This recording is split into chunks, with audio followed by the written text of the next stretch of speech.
12月6日、ブラックピンクのロゼがトキシックティリズ・エンドをリリースしました。わー。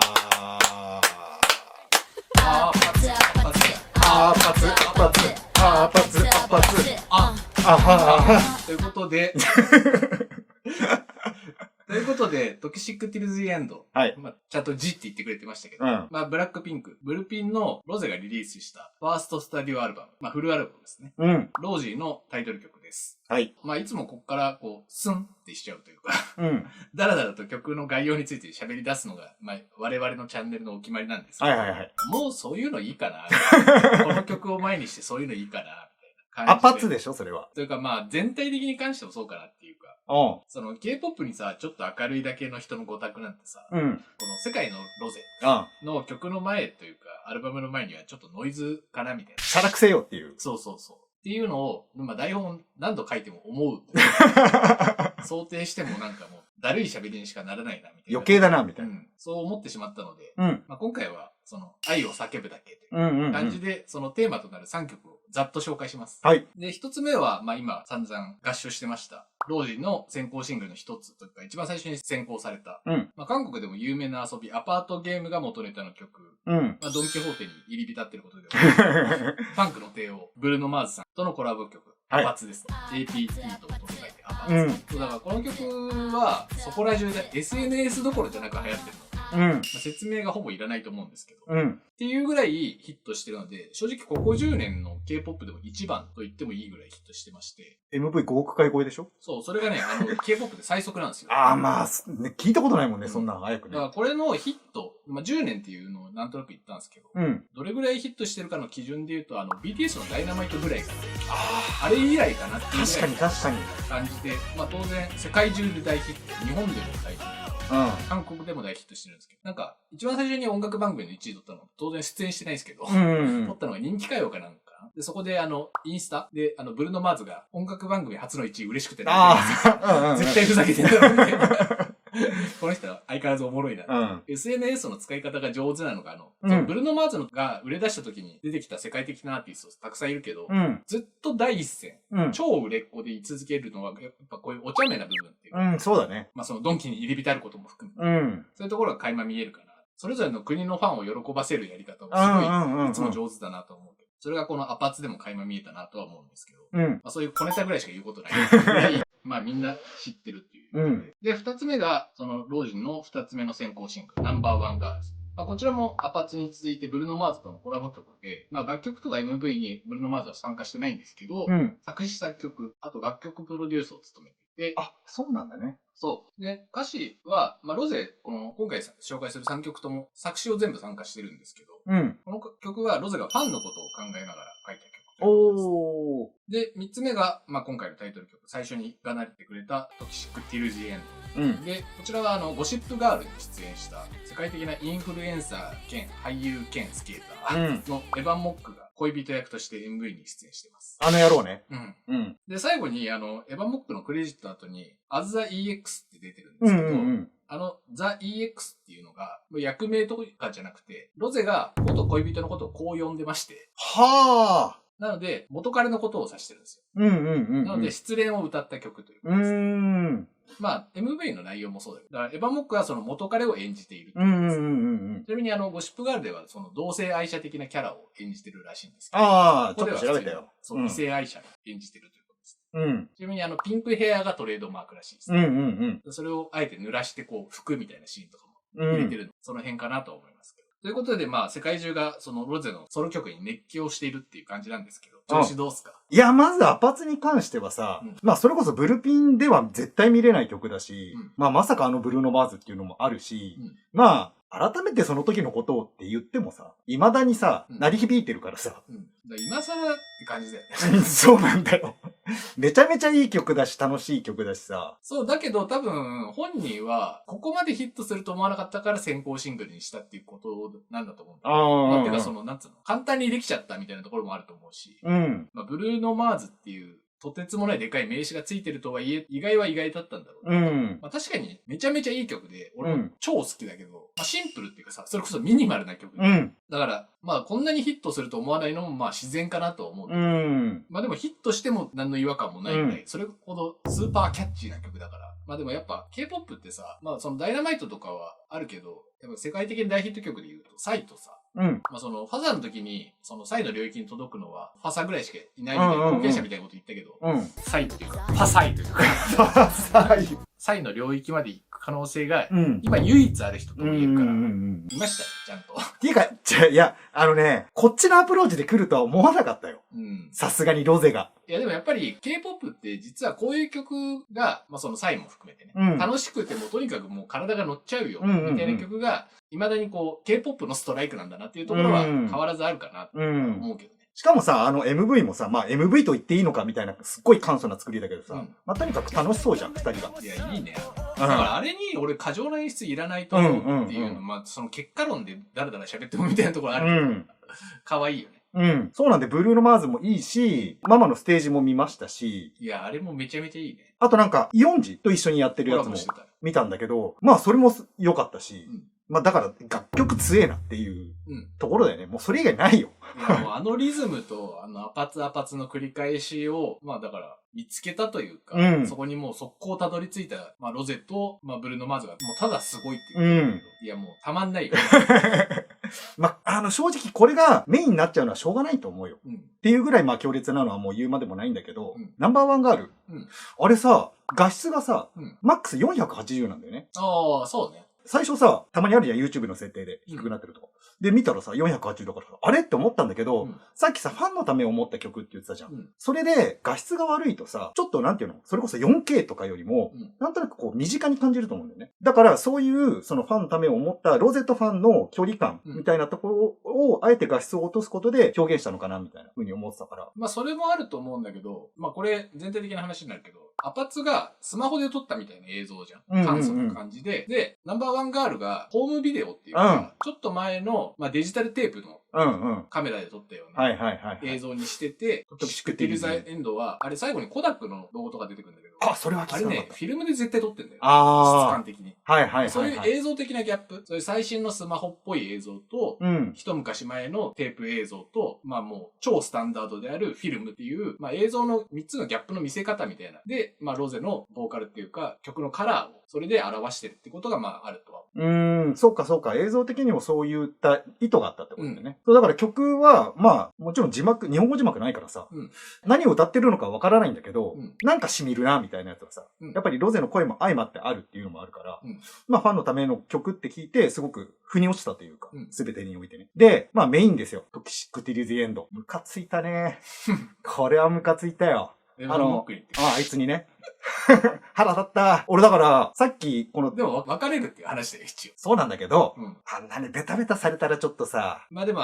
この3つのうちで2つキスシーン出てきてるんですよ。そう。そう、アパツも出てきてるけど、その嫉妬を買うキスと全く買わないキスっていうところの差はある。ブルーノ・マーズはね、全然なんか、おいいなぁぐらいだったんだけど。キスいじってるのとかもインスタのリールとかでやりとりしてたけど。あ、そうなんだ。なんか、ローズがキスしようとして、そのアパートゲームでしようとしてきて、もうびっくりしちゃったよ、みたいな話をして、それにこう、ローズが、その時あなたどうしたんだっけみたいな。そういうちょっとやりとりをしてたりとかして、だからそういう明るいようなキスをしてました。そう、ブルーノ・マーズはさ、まあ、ような人なんだけど、だからさっき言ったようにお茶目な人じゃん。あいつもさ、まあ、ような人だよ、多分。なんだけど、さ、なんか、チャラさがさ、あるじゃん。そうだね、服出したりとかしててね、もう、やってることが基本チャラいんだよ。そう。素は知らないよ。素は知らないけど、あの役のあいつは、ちょっとね、俺はもう納得いかないから。まあ、MV 上もあれ、だから、チェストの時にさ、スマホを隠す。あれがだから要するに、浮気相手からのメッセージを来て、それを隠してるってことなんだけど、で、ロゼはそれに気づいて、スケートボードに細工したりとか、チャリンコの空気抜いたりとかして。あれは違うよ。自分がやったんだよ。あれ自分でやってるあれは、ロゼに会うためにやってる。そう、ロゼに会うため、ロゼの気を引くために、心配させるためにやってる。そう。そういうところもさ、小賢しいなみたいなのもあったし。だから、ロゼからすると、失恋は、その元彼が基本悪者だったっていう描き方ってことではある。そう。なるほどね。だからまあ、EX っていう説明を聞いて、でも、じゃあよかった、いいか、とはならないよね。だって実際ベタベタしてるんだもん。まあ。だから。2019年ぐらいらしいよ。ああ。いやなんかさ、当然別に恋愛はしてもいいっていうかさ、当たり前ですよ。するのは。なんだけど、俺らには見えないじゃん、基本的に。でもさ、映像でもさ、ああいうベタベタされたところを見せられるとさ、やっぱり、はみたいな。俺はそうはならなかったけど。それはなんでかっていうと、一つですよ、答えは。俺別にリサでも、ジスでも、ジェニーでも、別にああはならない。ああいうシーンがあっても。俺はロゼが推しだからなるわけで。それだけの話なんだよ。で、まあ、年齢を考えたら、まあ、あっても当然叱るべき、みたいなさ、もう大人の女性だからいいんだけど、分かっちゃいるけど止められないよね。この怒りは。だから俺 MV、さっき見たけど、俺だから2回見たのかな ?2 回見てその後は、もう1回見ようかなって思った時に手が伸びなくて、俺音源だけ聞いたもんね。曲はね、いい。曲はいいですよ、全部。なんていうのカラーも違くて。で、超ハイクオリティ。歌姫ちゃん ?K-POP 屈指のメインボーカルですよ。ただ、やっぱり、まあ、ソロとなるとさ、世界っていう舞台を考えた時にさ、アジア系で、ああいうソロのソロシンガー、で俺パッと思い浮かばないよ。だからイギリスのチャートでも2位とかまで行ったから、女性ソロシンガーとしてはもう最高位をもう到達してるってことではあるから、まあ唯一無二とは言えるんだけど。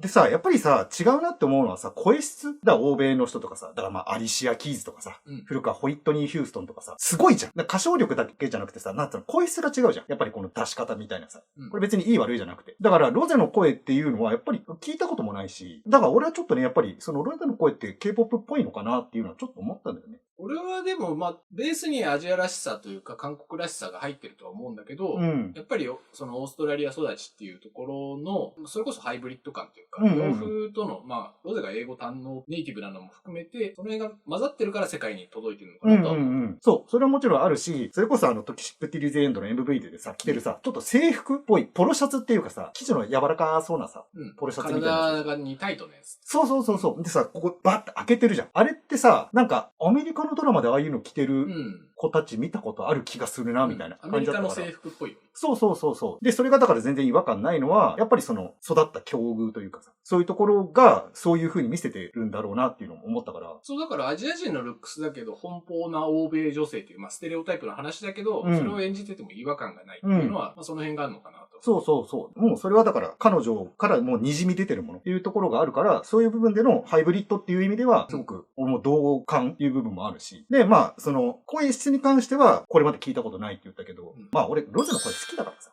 歌い方も含めてね。特徴的だし、俺は好きだし。そういうものを、だからアパツからナンバーワンガールトキシクティリゼエンドまで、結構やっぱり全部違う声色というかさ、歌い方みたいな感じだったし、まあブルピンの中でやっぱり歌い上げるっていう部分では、ロゼが一番やっぱりハマってるなっていう。とりあえず、今回のリリース、他のアルバム曲も聞いたんだけど、めちゃめちゃ良かったし、なんか全体的に俺はすごいロゼをたっぷり浴びたなっていう感じだったから、良かったですよ。今回だから作詞作曲は参加してないけど、テディがアルバムプロデューサーを務めてました。あー、なるほど。やっぱりこのロゼはソロデビュー曲は R。ザ・グラウンドなんだけど、ブラックピンクでの活動も当然そうなんだけど、やっぱりそのテディとやりたいっていうのがブラックレベルに決めた理由なのかなっていうのは、このアルバムのアプローチからしてもそう思うっていう。だからそこが他の3人とは違ったのかな。テディとずっとやっていきたいんだっていう。それで私は新しいものが見せれるんだっていうところが確信としてあったのかなと思う。そのさっき嫉妬の話してたけど、アルバムのテーマとしては、混乱している20代っていうことで、それをもうちょっと具体的な内容で言うと、SNS 上とかの悪質なコメントとか、誹謗中傷について歌ってる部分が結構多くて、この恋愛に関してとかも、なんかそういう自由恋愛の部分も当然あるっていうか、言われもないことをまあそれこそブラックピンクレベルになると多分尋常じゃない業務というかさ、まあロゼは反感買いやすい部分ももしかしたらあるのかもしれないし、まあルックスとその出自の差みたいなところもあって、自分のアイデンティティみたいなところも含めて変ないじられ方とかもしてることもあると思うし、だからこの恋愛アプローチみたいなのは、俺はそれが裏テーマにあるから嫉妬心が湧かなかったっていうところもちょっとあるんだよね。なるほどね。その苦しみから出たもの。まあ、要するに先行公開曲、アパツ以外はやっぱりこの暗い曲っていうところ、シックな曲っていうところも含めて、そういうネガティブな思いからこう脱却したいみたいなところが出てるから、その思いをちょっと組むと、寛容にというか、まあちょっと大人な目線で見てあげたいなみたいなところもある。大人な目線で見れた人と子供の目線で見た人ね。てか子供の目線だけでは見切れなかったって、その話を聞いちゃうとね。っていうことはあるんだけど、このアルバムとしては、立ち位置的に、まあブラックピンクのメンバーが23年の年末にまあグループとして再契約を果たして、まあみんなこう個人事務所に巣立っていったっていう感じで、まあロゼはザ・ブラックレーベルっていう、まあ YG の傘下じゃ今はなくなったらしいんだけど、まあ、親戚のうちには預かったみたいな感じの、ちょっと他の3人とは違う選択をしたんだけど、だけど4人ともソロで曲を出してて、やってることっていうのは、アイドルからの脱却だったんだよね。基本的にみんなやってることは。で、まあロゼもそうだったと思うんだけど、ロゼは、まあこの奔放な感じとか、そういう、まあキスすることとか、その自分の過去の恋愛をさらけ出すこととかも含めて、まあそれが欧米的って言ったらそれまでなんだけど、なんか俺は、まあリサとかジェニーとかジスがやってるよりも、なんかすごく華麗に転身したなと思ったんだよね、アーティストに。そのブラックピンクとの比較とかじゃなく、急に全てをさらけ出して、それを3つの音楽、タイトル曲で歌い上げることで、音楽の楽しさとか素晴らしさを追求することで、それをうまく表現するためには、自分を出すってことが大事っていうことを、ただシンプルにやったっていうか、それはブルーノ・マーズとわちゃわちゃして、遊びの中から曲を作ることもそうだし、ファンのことを思うこともそうだし、自分の失恋のことを嘆くことも、それが音楽、私が歌を歌うんだっていうことに対して一番いいアプローチっていうことをもうただ一生懸命やって、それを多分一番手綱を引いてくれるのが多分テディだと思ったんで、多分自分がやりたいようにやったものがすごくいい作品になるっていうのを多分分かってたからブラックレーベルっていう選択を多分したんだと思うし、それがオンザグラウンドの時に多分確信に変わったんだと思う。ブラックピンクの時はこう4人を見てるテディだったからそれがまだ確信じゃなかったんだけど、オンザグラウンドの時にこの人だったら、ロゼじゃなくて、ロージェっていう人までを、こう、すべてプロデュースしてくれるっていう、なんか身を委ねたくなるようなプロデューシングを多分してくれて、それがアパツで多分爆発したっていうことなんだと思うんだよね。でも確かにこの3曲通して、なんか一番他のメンバーと、これも、だからいい悪いの話じゃなくて、素っぽいなっていう。そう。だから、はっちゃけてる、ぶっちゃけてるっていうところが、なんかそれが策略的じゃないっていうか、音楽に真摯に向き合いたいんだ、自分を素直にさらけ出したいんだが、その答えに行き着いて、それが世界的大ヒットになったっていうことで、この過去の生産みたいなのと自己肯定みたいなのを同時に表現してるっていうことで、しかもそういう世界的な成功がついてきたっていうことが、なんかおめでとうっていう気持ちもあって、一番いい結果が出たじゃんみたいな。その偽って出した結果じゃないっていうのを思ったから、だからブラックピンクっていうもう超成功モデルがあるのに、さらにそれを個人で上回れるみたいなことが現象として起きてるっていうことが、それこそ人間参加みたいなさ、人としてこう素晴らしい面を見てるみたいな感じもして、そこも俺はだから嫉妬が湧かない部分っていうかさ、まあその売れ切っちゃってるところも含めてっていうこと、その手の届かない領域にいることも含めて、なんかこう別世界の物語を見ているというかさ、神々の遊びを見ているような、それの美しいストーリー、美しい話を見せられたみたいな感じさえ受けるっていうか、まあ最初にさ、K-POP ちょっと明るいぐらいのやつの5択がって言ってるけど、やっぱりそのロゼぐらい、このアパッツぐらいヒットした曲っていうのはさ、自分の地続きにある感じがしないっていうかさ、それぐらいなんか別物というかさ、に感じるんだよね。だからまあ、それに対してこう独自のなんたらみたいなことはなくてさ、ただ普通にこう日常で聴く曲というかさ、そういう感じでしかないっていう。だからこれはいい意味でだけど、K-POP でこんなに距離感を感じた曲ないな。そう、なるほどね。そうだ、他の曲はやっぱり、その触れ合ってきたとか、そのもっと前、ロゼも今回動画にしてるのはそれだけど、もっと昔から知ってるデビューのくだりとかを知ってて、こう親近感がやっぱり湧いてて、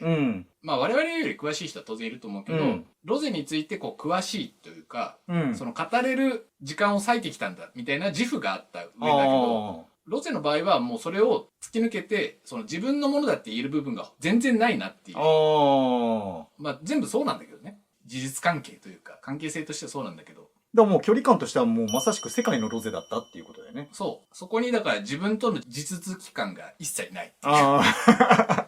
ちょっと寂しい話みたいな。そう、寂しいんだけど、でもまあ、それでもいいかって思えるぐらい曲がもうアイコン的というかさ。だからまあそんな感じだよね。だってさ、ここまでの特大ヒットってさ、そうそうやっぱ出ないわけじゃん。だからさっきもダイナマイトって出たけどさ、ダイナマイトだって何年前よ？ 2 年か3年前でしょ？もっと前じゃないかな。だからさ、数年に一回見れるか見れないかみたいなところだから、それをリアルタイムで見れたっていうだけでも良かったと思うし、いろいろ感じるところもある。K-POP のヒット曲とかさ、これはまあダイナマイトで同じような現象あると思うけど、この曲なんで流行ってんのとかさ、まあ我々はだからそれこそ K-POP に明るいキャラクターとして人生を歩んでるから聞かれたりとかするけどさ、ダイナマイトとかさ、その K-POP とか全く知らない遠くの席のおじさんが聞いてたりとかっていう、その自分の影響とは全く関係ないところから出てるみたいなさ、その手を離れた感が出るっていうのはそういうところっていうか。はいはいはい。うちの会社でもいたよ、ダイナマイト。全然 K-POP 詳しくないのにダウンロードしちゃったよっつって。そうそうそう。それがだからこのアパーツ含めたロゼの曲には起きてるのかなっていうのと、手を離れた感というか。はい。そういうことね。そうそうそう。だからそれがいいとか悪いとかじゃなくて、自分たちの目線で語る術をあんまり持たないな。それだけ大衆的だったってことですね。そうそうそう。まあだからそういう、生きててそういう曲に出会えるっていうことが、まあ単純にハッピーというか、まあこれがそもそもの音楽の素晴らしさ。音楽が好きってこういうことみたいな。だからまあ、それが自分たちのそれこそオンザグラウンドである K-POP から生まれたっていうことがすごくハッピーだな。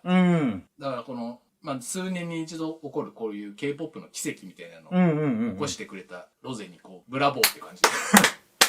ブルーノバーズもね。アパツアパツアパツアパツアパツアパツアハハ